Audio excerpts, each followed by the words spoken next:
নমস্কার বন্ধুরা, Bengali food cooking চ্যানেলে আপনাদের স্বাগতম। আমি আজকে বানাবো মোচার পকোড়া। এই মোচার পকোড়া আমি কীভাবে বানাবো সেটাই আমি আপনাদের সাথে শেয়ার করব। এই যে দেখুন, এখানে আমি মোচা আগে থেকে কেটে রেখেছি, কুচি কুচি করে কেটে ভালো করে ধুয়ে রেখেছি। এখন আমি এখানে দিয়ে দেবো বেসন। এখানে 25 গ্রাম বেসন আছে। দিয়ে দিচ্ছি চালের গুঁড়ো। চালের গুঁড়োটা আমি পরিমাণ অনুযায়ী দেবো। এখানে আমি 3 চামচ চালের গুঁড়ো দিয়ে দিলাম। দিয়ে দিচ্ছি হাফ চামচ হলুদ গুঁড়ো, 1 চামচ লবণ, লঙ্কা কুচি, এটা 2টো লঙ্কা আমি কুচি করে নিয়েছি। দিয়ে দিচ্ছি 1 চামচ বেকিং সোডা। এই সোডাটা দিলে পকোড়াটা মুচমুচে হবে, খেতেও ভালো লাগবে। এখন আমি এগুলোকে ভালো করে মোচার সাথে মিশিয়ে মেখে নিব। অল্প অল্প করে জল দিয়ে আমি মেখে নেব।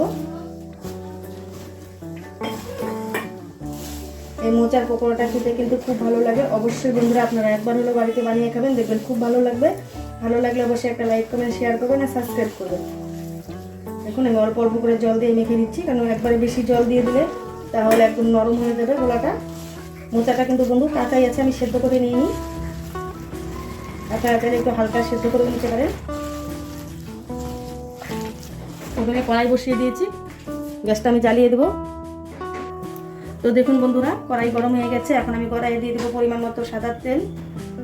তো দেখুন বন্ধুরা, তেল গরম হয়ে গেছে। এখন আমি এইভাবে ছোট ছোট করে পকোড়াগুলো ভেজে নেব।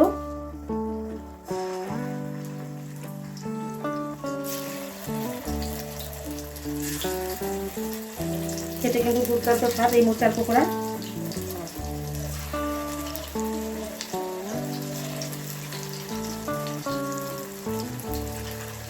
আমি এখন অল্প কয়েকটাই ভেজে নেবো, বেশি ভাজবো না। গরম গরম পকোড়া ভেজে নেবো, ভাজবো আর খাবো, খেতে খুব ভালো লাগে গরম গরম পকোড়া।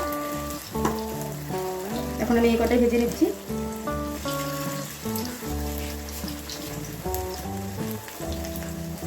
পকোড়াগুলো আমি উল্টে দেবো, একটা একটা করে পিঠ আমি উল্টে দিচ্ছি।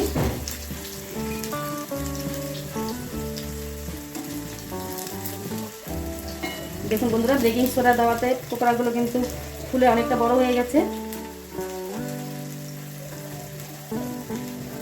এখন আমি টিপি টিপি ভালো করে উল্টে ভালো করে ভেজে নেব।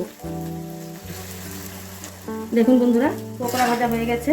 গ্যাসটা এখন আমি অফ করে দেবো। এখন আমি একটা পাশে পকোড়াগুলো নামিয়ে নেব। এরকম গরম গরম পকোড়া, গরম গরম ভাত, সন্ধ্যার চা বা সকালের চা টিফিনের সাথে কিন্তু খেতে ভালোই লাগে। অবশ্যই আপনারা বাড়িতে বানিয়ে খাবেন এরকম মুচমুচে মোচার pakora. Thank you for watching this video.